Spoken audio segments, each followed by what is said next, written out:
آپ جتنے نوجوان آئے نا، میں آپ کو ایک بات کہوں گا، علماء کی صحبت میں بیٹھو ہے، علماء کی صحبت اختیار کرو، ان سے فیض یاب ہو، ان سے علم سیکھو، اس کے بدلے اللہ تعالیٰ آپ کی دنیا بھی سنوار دے گا، آخرت بھی سنوار دے گا۔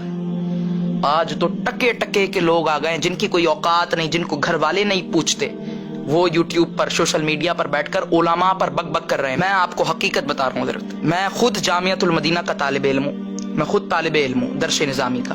میں آپ کو حقیقت بات بتا رہا ہوں، ٹکے ٹکے کے لوگ جن کو عربی کا آتا پتہ نہیں، جن کا باپ مر جائے تو یہ غسل نہ دے سکیں، یہ کفن نہ دے سکیں، جنازہ نہ پڑھا سکیں، نہ پڑھ سکیں، نہ دفنا سکیں، وہ لوگ بیٹھ کر علماء پر بک بک کر رہے ہیں۔ مجھے اپنے ایمان سے بتاؤ، آپ کی مسجد کا عالم، آپ کی مسجد کا امام 7 سال 8 سال 6 سال لگا کر درس نظامی کرے، رسول اللہ کا دین پڑھے، پڑھائے، حدیثیں پڑھے اور پڑھائے، تو اس کے مقابلے میں آپ کسی پلمبر، انجینئر یا کارپینٹر کو لا کر کھڑا کر سکتے ہیں؟ نہیں جناب، کیونکہ اس نے تو دین پڑھا ہی نہیں ہے۔ یہ تو کالج یونیورسٹی کے اسٹوڈنٹ ہیں، یہ کہاں سے عالم دین کے مقابلے میں آ گئے؟ آج امت نے یہی کیا ہے، علماء کے مقابلے میں وہ پلمبر کو لا کر کھڑا کر دیا ہے۔ علماء جو کہ انبیاء کے وارث ہیں، آپ اس بات کو سمجھیں، نبی پاک علیہ السلام نے ارشاد فرمایا کہ یہ علماء میرے وارث ہیں۔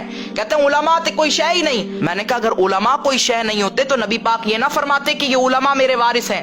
آپ اس بات کو سمجھیں حضرت، کوئی بندہ اس دنیا سے چلا جائے، اس کی زمین ہو، پراپرٹی ہو، اس کے بارے میں ڈیلنگ کرنی ہو، تو کس سے بات کی جائے گی؟ پڑوسیوں سے کہ اولاد سے؟ اس کے وارثوں سے بات کی جائے گی یا پڑوسیوں سے بات کی جائے گی؟ او بھائی وارثوں سے بات کی جائے گی نا۔ تو نبی پاک علیہ الصلوۃ والسلام کے دین کی بات سیکھنی ہے تو کس سے بات کی جائے گی؟ علماء سے، جو کہ حضور کے وارث ہیں۔ یہ پلمبروں سے، انجینئروں سے اور کارپینٹروں سے نہیں سیکھی جائے گی۔ انجینئر کہتا علماء کے پاس دلائل ہی کوئی نہیں۔ میں نے کہا یہ کیا بات ہو گئی؟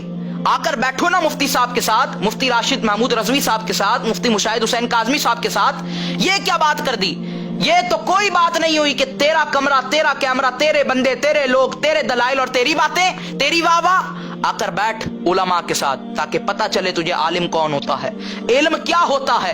جب عقل مت ماری جائے نا، جب عقل چلی جاتی ہے تو پھر دیکھو کیسا کام کرتا ہے بندہ۔ عربی میں نہ پے ہے نہ ٹے ہے، کہتا ہے زانوں کو عربی میں کہتے ہیں پٹ۔ جب عقل چلی جائے تو پھر یہ کام کرتا ہے بندہ۔ آپ دیکھیں حضرت، یہ اتنا بڑا بدبخت ہے، پہلے کہتا تھا بابے تے کوئی شے ہی نہیں، پھر یہ آیا صحابہ اکرام پر، امیر معاویہ تے شے ہی نہیں۔ او بھائی رسول اللہ کے صحابی ہیں، کاتب وحی ہیں، حضرت ام حبیبہ کے سگے بھائی ہیں، نبی پاک کے صحابی ہیں، جن کے بارے میں قرآن نے کہا وَقُلْ لَهُمْ وَعَدَ اللَّهُ الْحُسْنَىٰ، کہتا ہے وہ تو کوئی شے ہی نہیں۔ پھر امام حسن پر اس نے حملہ کیا، امام حسن تے کوئی شے ہی نہیں۔ یہ سارے کلپ جو میں باتیں کر رہا ہوں اس کے چینل پر اپلوڈ ہوئے ہیں۔ اور پھر اب یہ اس نے کیا بات کی؟ کہتا ہے رب کے آگے پیغمبر تے کوئی شے ہی نہیں، نبی پاک تے کوئی شے ہی نہیں۔ کوئی غیرت مند عاشق رسول، کوئی غیرت مند بندہ، کوئی عاشق رسول یہ بات کر سکتا ہے کہ نبی پاک تے کوئی شے ہی نہیں؟ معاذ اللہ، نہیں کر سکتا حضرت۔ تو اس سے بچو، اس کے فتنے سے بچو، اس کی باتوں سے بچو، اپنے بچوں کو بچاؤ، اپنے ایمان کو بچاؤ۔ اللہ تعالی ہم سب کو استقامت عطا فرمائے۔